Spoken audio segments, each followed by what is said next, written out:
siang, setia dan Denuan Sewu dimanapun kalian berada. Kali ini Denuan Sewu berada di kawasan Kawasikidang, di mana di sini ada legenda dari rakyat setempat yang masih dipercayai sampai sekarang.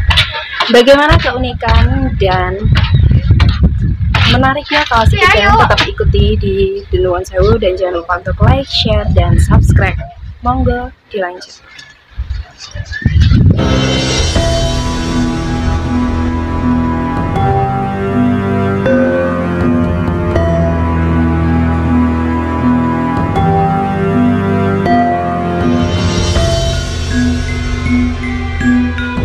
Kawasikidang terletak di Desa Dieng Kulon, Kecamatan Batu, Kabupaten Banjarnegara.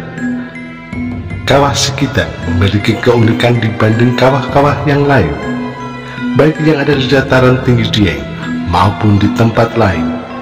Kawah utama di kawasan ini berpindah-pindah.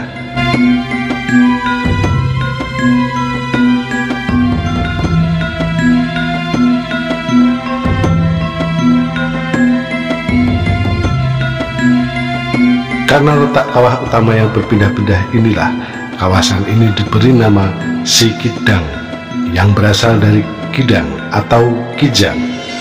Kawah utama yang berpindah-pindah disamakan dengan sifat kijang yang senang melompat ke sana kemari.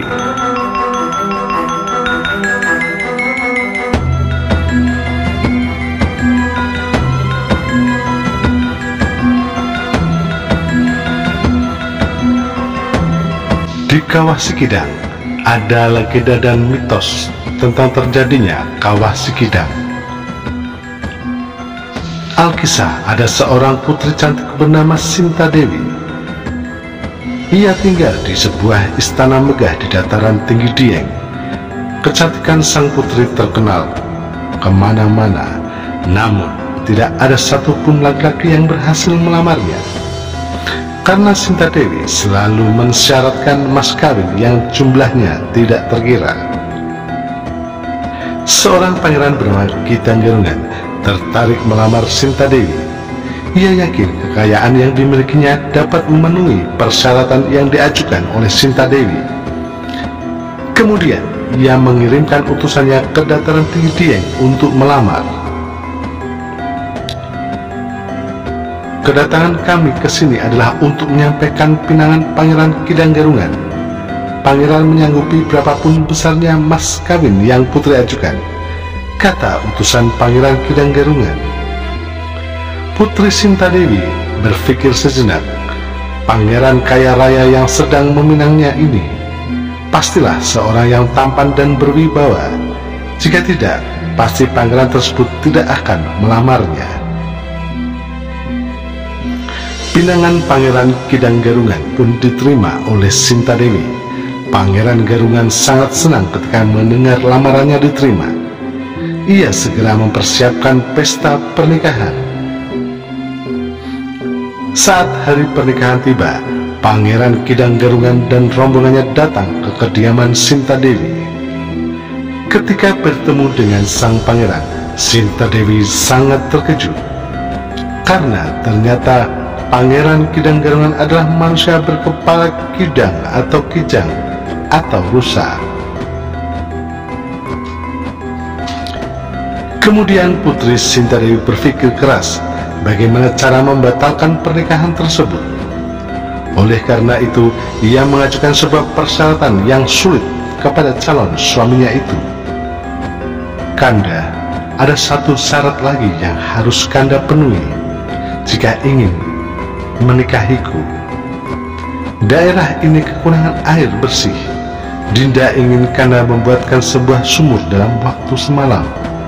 Sumur tersebut harus dikerjakan oleh Kanda sendiri, ujar Putri Sinta Dewi. Baiklah Dinda, Kanda akan memenuhi syarat tersebut, jawab sang pangeran. Pangeran Kidanggerungan mulai membuat sumur di lokasi yang dituju oleh Putri Sinta Dewi.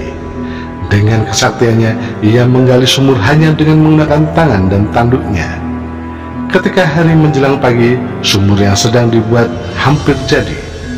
Hal tersebut membuat Putri Sinta Dewi panik Karena tak ingin menikah dengan pangeran berkepala kijang itu, Putri Sintadewi mengerahkan pengawalnya untuk menimbun tanah yang sedang digali oleh Pangeran Kidang Garungan. Pangeran itu panik ketika tiba-tiba saja tanah mulai longsor dan menimbunnya. Dengan mengerahkan kesaktiannya, timbullah ledakan dan Pangeran Kidang Garungan berusaha keluar dari celah pada timbunan tanah tersebut. Ketika terlihat Pangeran Kidang Garungan sudah hampir keluar dari dalam sumur yang tertimbun tanah itu, pasukan Putri Sintadewi kembali menimbunnya. Ketika itu, Pangeran Kidang Garungan sempat mengucapkan sumpah kepada Sintadewi. Kelak seluruh keturunan Putri Sintadewi akan mempunyai rambut gembel atau gimbal. Lalu Pangeran Kidang Garungan tewas dalam timbunan tanah. Sumur yang meledak itu lama-kelamaan menjadi sebuah kawah yang kemudian dinamakan dengan Kawah Sikidang. Sampai sekarang di dataran tinggi Dieng banyak orang yang mempunyai rambut gimbal seperti kutukan Pangeran Kidang Garungan.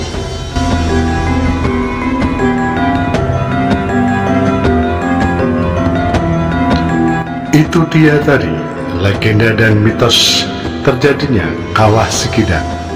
Semoga informasi tadi bermanfaat positif untuk sederek Denun Sewu dimanapun Anda berada.